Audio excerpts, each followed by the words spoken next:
Here we are, just having a play at what we can do on this new bit of software on Ecamm Live. So just going to have a look at the questions for tomorrow's Tynwald. So you may remember that a long, long time ago in December, early December maybe, I don't know, we did have question time and it was kicked into touch on the vote, and the elected representatives of the Isle of Man said, no, we can pack our bags and go home early. And they did that, and some of these questions have been sitting here for some time now. I understand that there's been written answers as well, but we'll just have a quick run through, see what questions we've got for tomorrow. So we've got our starred questions, which have got to be dealt with. So, what assessment has been undertaken by the FSA in the last 9 months on bank accounts for those with poor credit scores? So that is coming in from Jason Moorhouse. So I don't know who's stoking his fire on that one. I do like this one, number 2 from June Watson, though. Previous regeneration schemes, how have they been evaluated and what the result of those evaluations were? So we've seen that there's about £2 million going into retail help on the Isle of Man. A lot of headlines about businesses, clothing, and so forth. And there's been a lot of chatter on the social media fronts about that. So in years gone by, we have seen regeneration on the high streets and so forth, and money put here and there. I think they did quite a good one with the shop fronts development for that. I did quite like that because it was aesthetically a better effect for our dated retail locations around the island. I know Port Erin, a few of the shopkeepers and businesses took advantage of that. But I think this is much bigger, and this will be primed and probed by June Watson, who is an accountant by trade, and hopefully we'll get the numbers about this. Now, the worry is that you'll have Tim Johnston just there up on the platform, so to speak. I just hope he's a little bit more direct with the way he answers the questions, perhaps some more detail. Don't want these generic answers that just keep to stall things and slow things down. And next one, we've got about Culmel Moor. Not quite sure what the background this is, but it's the previous health minister probing the new health minister, Claire Christian. So something about the capital scheme, if it expects to come to Tynwald for funding approval, and will she make a statement? But as we know, we haven't got a great deal of cash in the coffers, so it's unlikely, and it'll be something that will be probably kicked into the long grass, as we see so often. And Julie Edge is question number 4. So it's a statement about the possibility of strike action by doctors. This is a biggie, really. This is going to be attracting a lot of attention from across the UK. Incidentally, it's Michelle Mone is on at 9 o'clock tonight, so we're going to be under the spotlight, and in the spotlight, and in the crosshairs, no doubt, by Whitehall and those who've got an active interest in the Isle of Man and what happened to the missing money and so forth. But maybe the Baroness will have a chance to have her say and give her side of the story. So we do like to see balanced journalism, of course. But yes, the possibility of strike action by doctors. I'm not particularly happy with this. I think, the people who are going to be affected by this are going to be those people in need. And, that does trouble me. I do think that the local doctors, well, are they under the pressure that they are in the UK? What about the tax advantages that we've got? Have we really heard from any doctors who are, should we say, struggling or disadvantaged financially? Have we come across any named doctors in the newspapers, or is it the BMA speaking on their behalf? Of the BMA got it in for the Isle of Man after the ransom debacle, where the taxpayer ended up not just paying out 3.5 million in compensation, but a lot of money in the costs associated with that case. Some would say it could have been up to 5 million quid, and really, was anyone hung out to dry about that? 5 million, really? Absolutely scandalous, that one. So let's see what is going on there. But Julie Edge, as ever, probing, and we will see what comes at there. So unstarred questions. So I think this, if these are outside the time limits at the behest of the president and those in the chamber, whether they want to go beyond a specific time, I'm sure they will.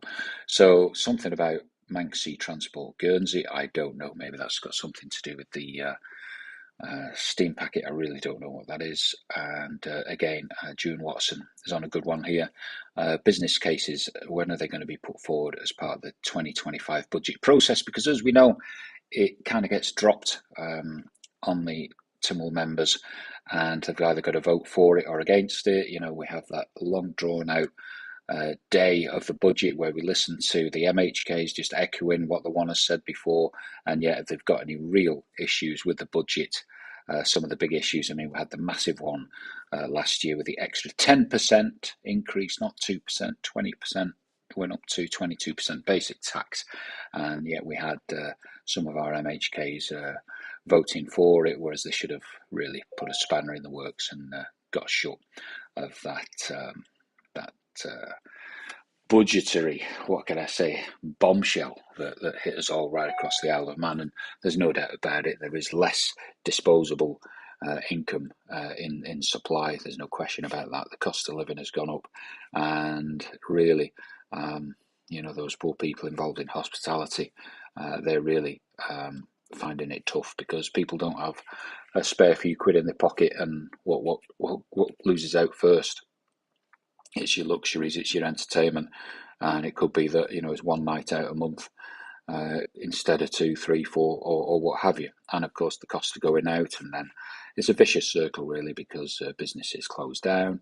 There's less of a vibe in the town, and there's less reason to go out, and more folk are just sat at home watching Netflix if they can, and drinking Blossom Hill. So let's see. Now we're coming on to this one. It does make me laugh. This one about the steam packet and the number ratio for the groups of children. So it went from 10-1 to 5-1. So that does puzzle me, because at what point do kids go out of control? Is it like kid number 6? Is it? So you go from 5 to 6, or is it kid number 8? Or you could say, well, hang on. If someone is in charge of a group of kids, surely they're competent enough to look after a group of 10 if they're competent to look after a group of 5. So I don't quite understand where this is coming from. Some of the cynics would say that, hang on, they've given the kids free places on the boat, and they need to balance out that generosity really with some more fares going in. So that's an interesting one really. Yeah, so children's travel arrangements, and let's see. Yeah, that occupies more than one question. Mr. Wannenberg asking how many children are homeschooled and what safeguards are in to ensure their safety. So, how safe are your kids at home if they're getting homeschooled? Now, I've come across homeschooling a few times, and I'll say that perhaps, you know, the people are maybe a little bit unorthodox, but certainly never come across any obvious issues or signs. So I'd be interested to know what the story is behind that. And Julia, how many students were home educated last year? So this is kind of a double whammy, this one, isn't it? Where she's obviously speaking to Mr. Wannenberg about this particular subject, and of course Julie has got a background in education and knows a fair bit about that topic. So Mr. Hooper asking Minister for Enterprise.